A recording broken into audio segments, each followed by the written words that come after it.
I'm Dustin Grove. This week on Crossroads Politics. We were shocked when we got these numbers back. New poll shows we're losing faith in both political parties and our own leaders. We'll break down the numbers and talk about why.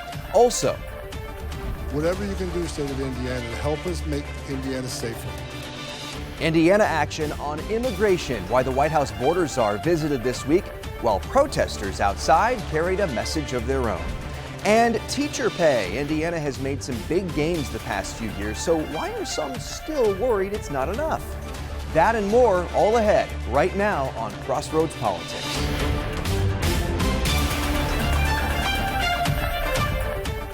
Hello and welcome. As a state, most Hoosiers believe we're on the wrong track. Frustrated with who we've elected, frustrated over the issues, and not too fond of either political party. Those are the results of a new poll out this week from Independent Indiana, the organization created this year to help promote independent candidates. It was done through North Star Opinion Research, a firm that's done polling for Republicans.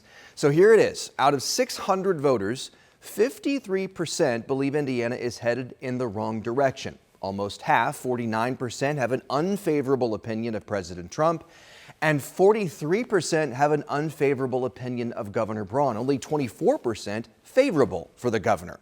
Here's Nathan Gotch, Executive Director of Independent Indiana, responding to those numbers.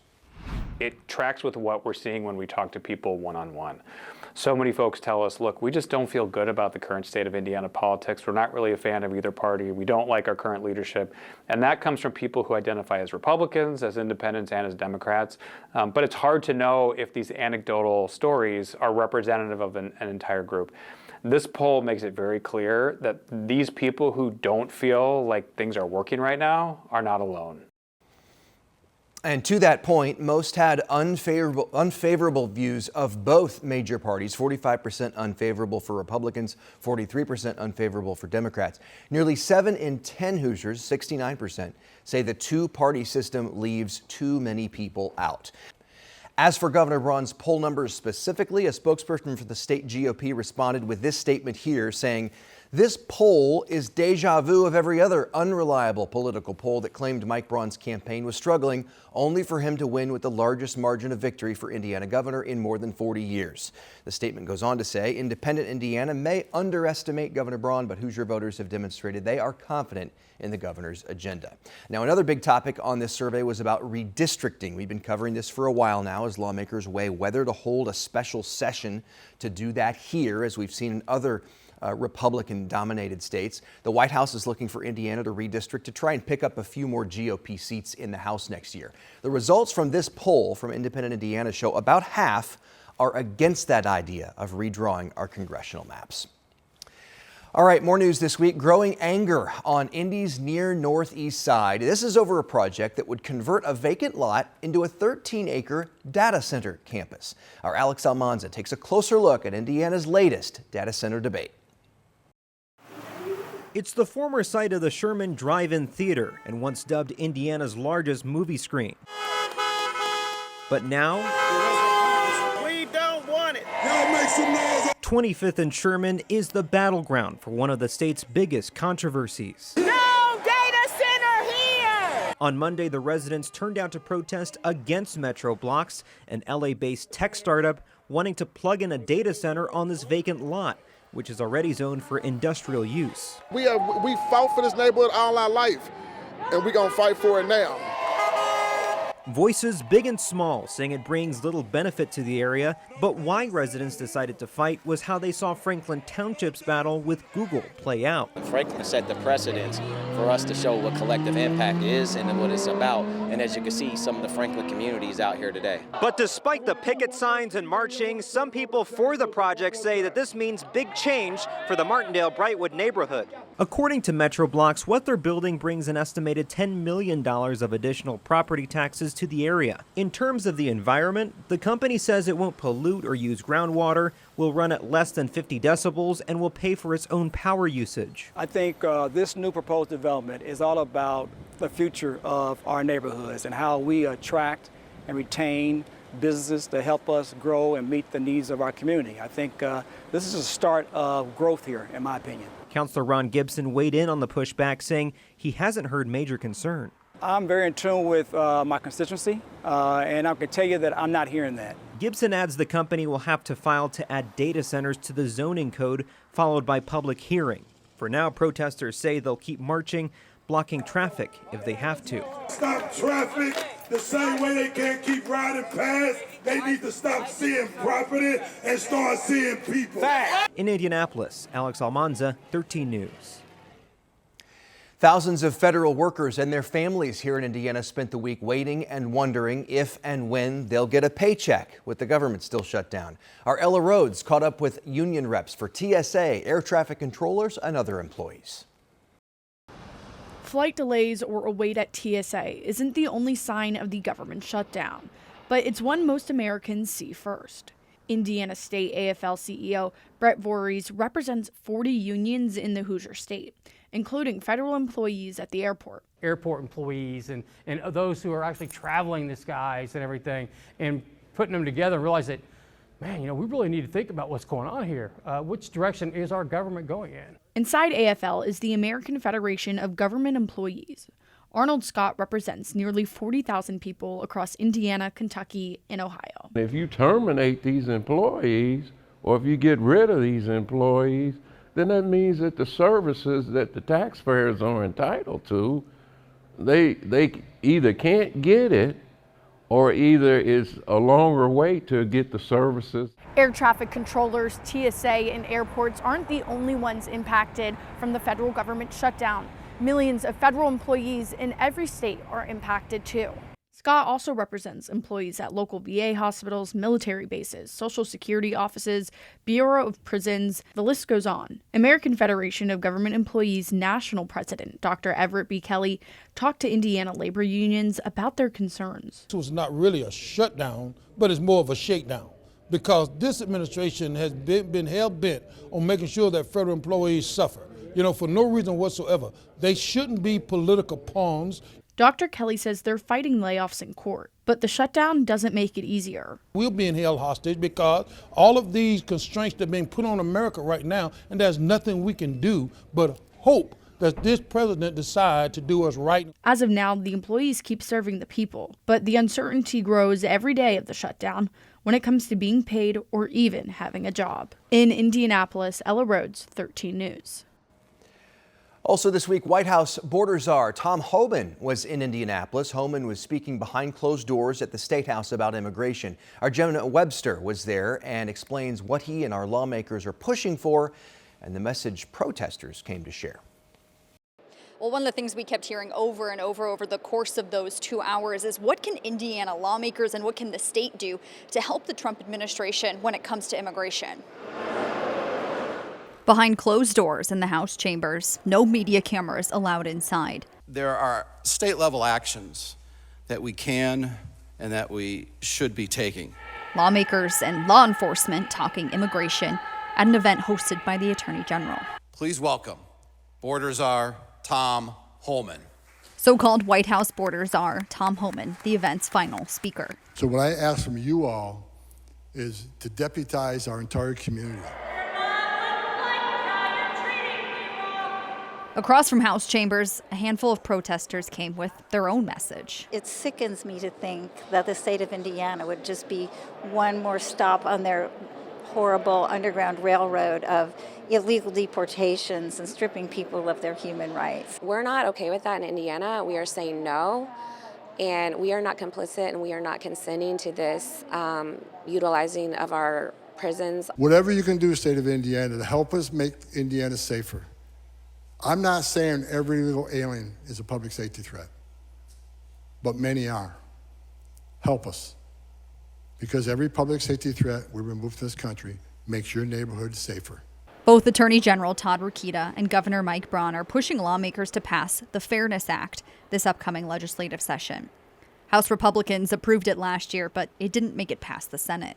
The Fairness Act would help because it would provide new authority for my office to take enforcement action against many businesses or any businesses that knowingly employ illegal aliens. Rokita says it would also empower the governor's office to take away state grants from those businesses. It will strengthen state and local compliance with federal immigration enforcement including cooperation with ICE detainers. Braun saying Indiana should lead the way in helping the federal government enforce immigration laws. When you stood up here talking about the legislation, I was like a kid in a candy store sitting down here. An act that now seemingly has the backing from the White House's border czar himself. At the State House, Jenna Webster, 13 News. Still to come, teacher pay. New numbers show they are bringing home more than years past, but still less than their peers in our neighboring states. We'll have a look at the numbers when we come back. And making the grade, the new proposal to measure how well our schools are doing, studying more than just test scores. We'll be right back. New numbers show that while Indiana teacher pay has climbed in recent years, teachers are still making less than their peers in neighboring states. It's a gap union leaders and some lawmakers say needs to be addressed to keep educators from leaving.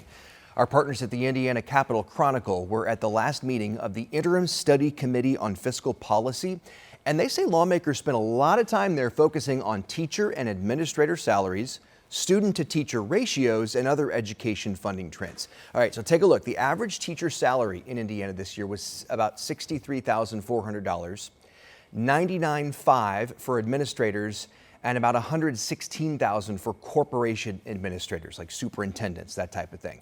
That's up 4% from last year, but analysts say when you adjust it for inflation, median wages for teachers and administrators have actually declined since 2020. A lobbyist for the teachers union told me that's a problem. So when you were talking about a teacher salary from when the governor's teacher compensation report was produced a few years ago, suggested a teacher pay rate of $40,000 and an average teacher pay of $60,000. In today's dollars, you'd be looking at more like $72,000 for that teacher pay. So we just simply have not kept up with inflation nor our surrounding states. Lawmakers and education advocates, they point to Senate Enroll Act 146 approved earlier this year as a starting point. You mentioned, minimum teacher salary has gone from 40 to 45. They've also created a statewide teacher recruitment program to help. What more do you think needs to be done? Quite simply, I think there are two things the state can and should do. One, we need to be driving more dollars into the classrooms from the state level. Right now, school corporations have a guideline of a percentage of the tuition support dollars that they have to spend on teacher compensation, and that percentage needs to increase. Number two, we would really like to see a return of more local control when it comes to allowing teachers to collectively bargain for their salaries.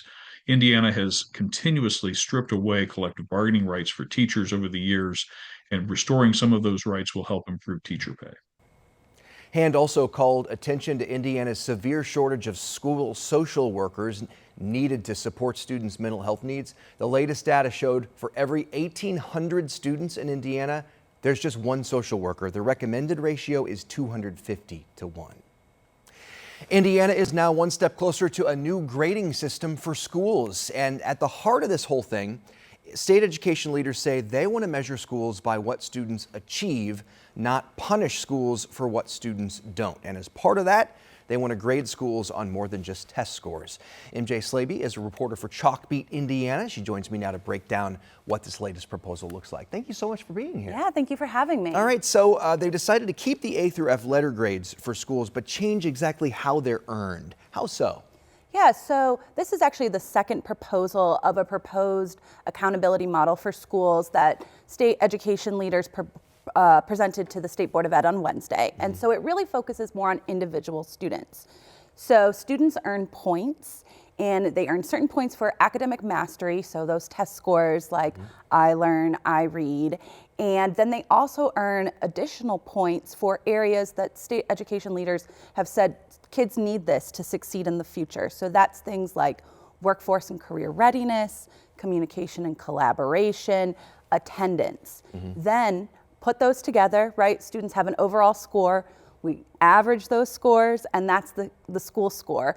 And then from there, it's assigning grades just like you would in school, right? A 90 and above is an A, 59 and below is an F, and so on. And so state leaders are really saying this approach allows schools to focus on helping individual students as opposed to looking at an aggregate and trying to figure out how to get those percentage points up. Does it seem to you like this is a solution, or at least partly a solution, to the complaint that teachers have had to focus so much on teaching to the test or teaching for the test because there's been so much weight put on test scores?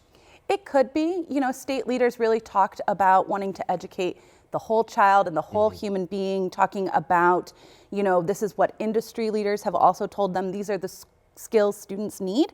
And so if those are the skills they need, I think their approach is, well, let's make that part of the accountability model. And there's also a portion of this that rewards schools for getting students back on track, right? Yeah, so the points part was part of the first draft, but in the second draft, they added a few more ways schools could earn points and really reward those schools and students for, like you said, getting back on track. So for example, if a 9th grader isn't where they should be with their academics in 9th grade, but gets there by 10th grade, they earn some points for the work that that student and those educators did. Same thing for if a 2nd grader is deemed at risk for not passing the iRead in 3rd grade, but does pass it, they get some points that way too. So they're really trying to say, hey, schools, these are things you're already doing. You can earn points for those areas. So this was the second proposal. When do they have to make a final proposal and move this thing to make it official?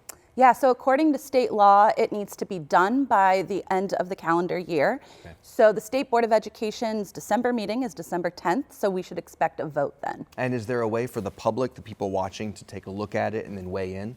Absolutely. So the full second draft is posted online on the state website. It's also linked in our story, and you can provide public comment online through November 17th. You can also go in person at 11 a.m. November 17th at the Indiana State Library to offer your opinions that way too. Okay. Anything else we should know or that you can think of that we missed? Just a reminder that this is kind of a reboot of those A through F grades. The last time schools had them was in 2018, but they were paused because of the pandemic, because of change in test scores. And then the state went to the GPS dashboard, which has profiles of schools, but the feedback they were getting is that people really just wanted something a little more simple, something a little more easy to find out how a school is doing. So this is a return to those A through F grades that we last saw back in 2018. A return to simplicity, as simple as it can be for such a complex subject. Exactly. MJ Slavy, thank you so much. You can catch her story and all of her work on Chalkbeat Indiana. Appreciate it. Thank you.